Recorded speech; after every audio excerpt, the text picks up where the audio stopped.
की बहन आपकी बहुत शुक्रगुजार हूँ। आपने जो कलमात मेरे लिए अदा किए हैं, मेरी इज्जत अफजाई का बहुत बहुत शुक्रिया। और इसी तरह मैं नौशहरा के भाइयों, बुजुर्गों, बेटों, माओं, बहनों का भी शुक्रिया अदा करती हूँ कि उन्होंने इस तरह मुझे अपनी मोहब्बत और शफकत से नवाजा।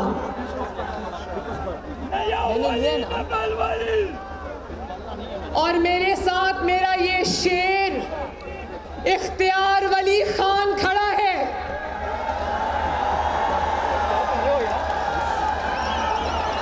नौशहरा वालों, मैं नौशहरा को एक पैगाम देना चाहती हूँ। मुझे किसी ने कहा कि नौशहरा बहुत दूर है लाहौर से, आप अभी वजीराबाद जा रही हैं, डस्का जा रही हैं, जहां बाई इलेक्शंस हो रहे हैं, आप उसी पर अपनी तवज्जो रखें। मैंने कहा ये तो हो ही नहीं सकता, जितनी मैं पंजाब की बेटी हूँ उससे ज्यादा मैं खैबर पख्तूनख्वा की बेटी हूँ। और ये नहीं हो सकता कि मरियम नवाज डस्का जाए, मरियम नवाज वजीराबाद जाए, वहां अपने शेरों की कैंपेन चलाए, लेकिन मरियम नवाज नौशहरा अपने घर ना आए। ये नहीं हो सकता।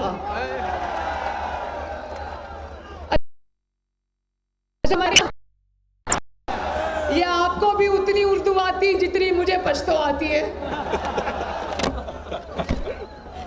अच्छा, वैसे मुझे पश्तो जबान से बहुत प्यार है, बहुत प्यार है।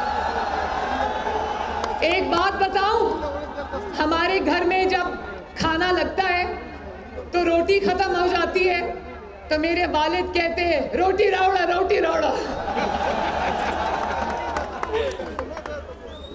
लेकिन एक बात मैं कहना चाहती हूं कि अगर मैं बिल्कुल सही और 100% दुरुस्त बात कर रही हूं कि अगर मैं मुझसे कोई पूछे कि अवाम का खादिम कैसा होना चाहिए, तो मैं कहूंगी इख्तियार वली जैसा होना चाहिए।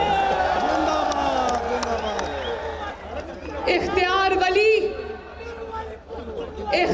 वली न सिर्फ अपनी जमात का वफादार है, नौशहरा का वफादार है, अपने अवाम का वफादार है, बल्कि वो पाकिस्तान की अवाम की और नौशहरा की अवाम की खिदमत का जज्बा लेके मैदान में उतरा है। जितना अच्छा बोलता है, मुस्लिम लीग नून के उन चंद चमकते हुए सितारों में से है जो ना सिर्फ खिदमत करना जानता है, बोलना जानता है, बल्कि वफा निभाना भी जानता है। और आप नौशहरा वालों, अगर आप इख्तियार वली खान को वोट दोगे इंशाअल्लाह, तो मेरा वादा है कि ये पूरा दिन, पूरी रात आपकी खिदमत में कोई कसर नहीं उठा रखेगा। और मेरे बाएं जानिब खैबर पख्तूनख्वा के और मुस्लिम लीग नून के हीरो जनाब अमीर मकाम साहब, बताएं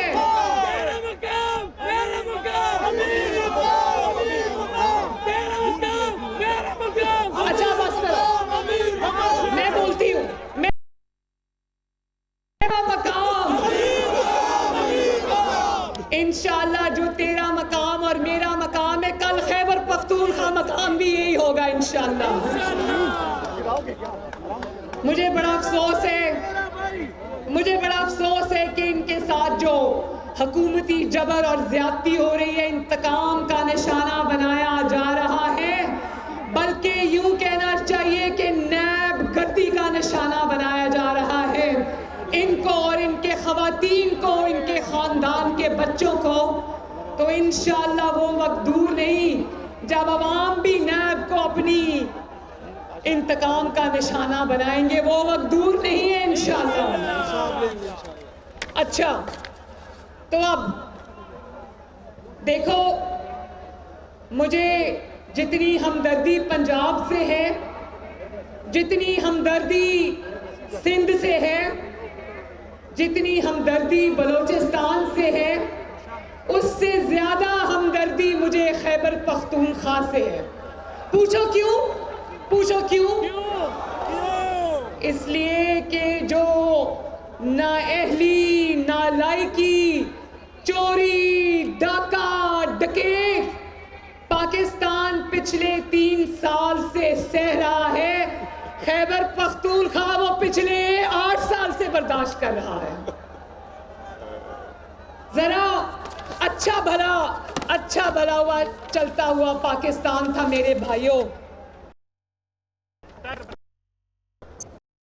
गरीब का चूल्हा नवाज शरीफ की हुकूमत में, जरा हाथ उठा के बताना, नवाज शरीफ की हुकूमत में गरीब का चूल्हा जल रहा था या नहीं जल रहा था?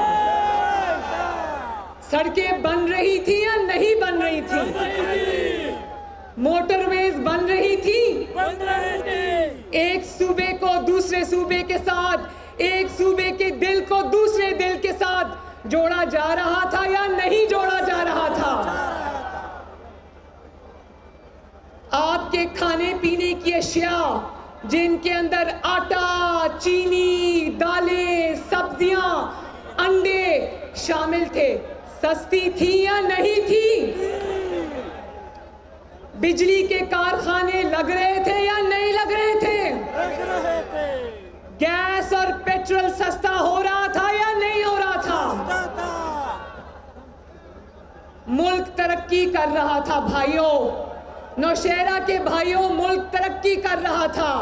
और अचानक इस जहरीली सुनामी ने, इस नाअहली ने, इस तारीखी नालायकी ने, इन चोरों ने, इन डकैतों के गैंग ने मुल्क के ऊपर एक के बाद एक क़यामत तोड़नी शुरू कर दी है।